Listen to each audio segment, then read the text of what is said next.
இல்ல நேத்து குற்றச்சாட்டு சொன்னது இல்ல அவரு எல்லாரும் ஒவ்வொரு குற்றச்சாட்டை ஒரு தரம் சொல்லிட்டே இருக்காங்க. ஆனா அதுக்கான நடவடிக்கை நாங்கள் எடுத்திருக்கிறோம். பிராக்டிகலா என்னங்கிறத நீங்களும் பாருங்க.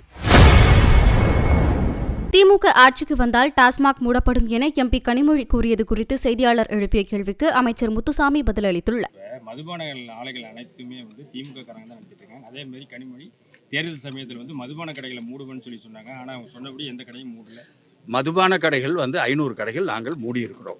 வரிசையா படிப்படியா அதை எடுத்துட்டு வரோம். நான் இதை பத்தி பல தரம் சொல்லிட்டேன். இல்ல நேத்து குற்றச்சாட்டு சொன்னது இல்ல அவரு எல்லாரும் ஒவ்வொரு குற்றச்சாட்டை ஒரு தரம் சொல்லிட்டே இருக்காங்க.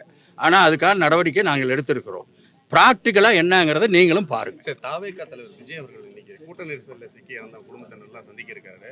என்ன விமர்சனம் பண்றாங்க, அவர் போய் சந்திக்காம அவங்களை அழைத்து சந்திக்கிறது ஒரு விமர்சனமா இருக்கு. பல கட்சி தலைவர்களுமே அதை விமர்சனம் பண்ணி பேசிட்டு இருக்காங்க. நீங்க ஒரு மூத்த அமைச்சர் எப்படி சார்? மக்கள் அதில் முடிவு எடுக்கட்டும்.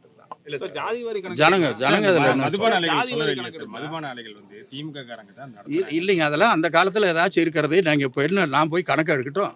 அந்த மாதிரிலாம் ஒன்றும் எல்லாரும் தான் வச்சுருக்காங்க. யாருக்கிட்ட இருக்கு யாருக்கிட்ட இல்லைன்னு இல்லை. ஒரு தொழில் அது சட்டத்தை மீறி இருந்ததுன்னா எங்ககிட்ட கேளுங்க. சட்டத்துக்கு உட்பட்டு இருந்ததுனாக்கா அதை நீங்கள் கேட்கறதுல சரியே இல்லை. அதனால முத்துசாமி பின்புன்னு 2 இருக்குது. இங்க வந்தபோது விஜய் கூட பாட்டு பாடினாரு 10 ரூபாய் பாலாஜின்னு. இங்க எடப்பாடி வந்தபோது 10 ரூபாய் பாலாஜி. அந்த குற்றச்சாட்டு. செய்திகளை உள்ளது உள்ளபடி தெரிந்து கொள்ள ரெஃப்ளெக்ட் நியூஸை சப்ஸ்கிரைப் பண்ணுங்க.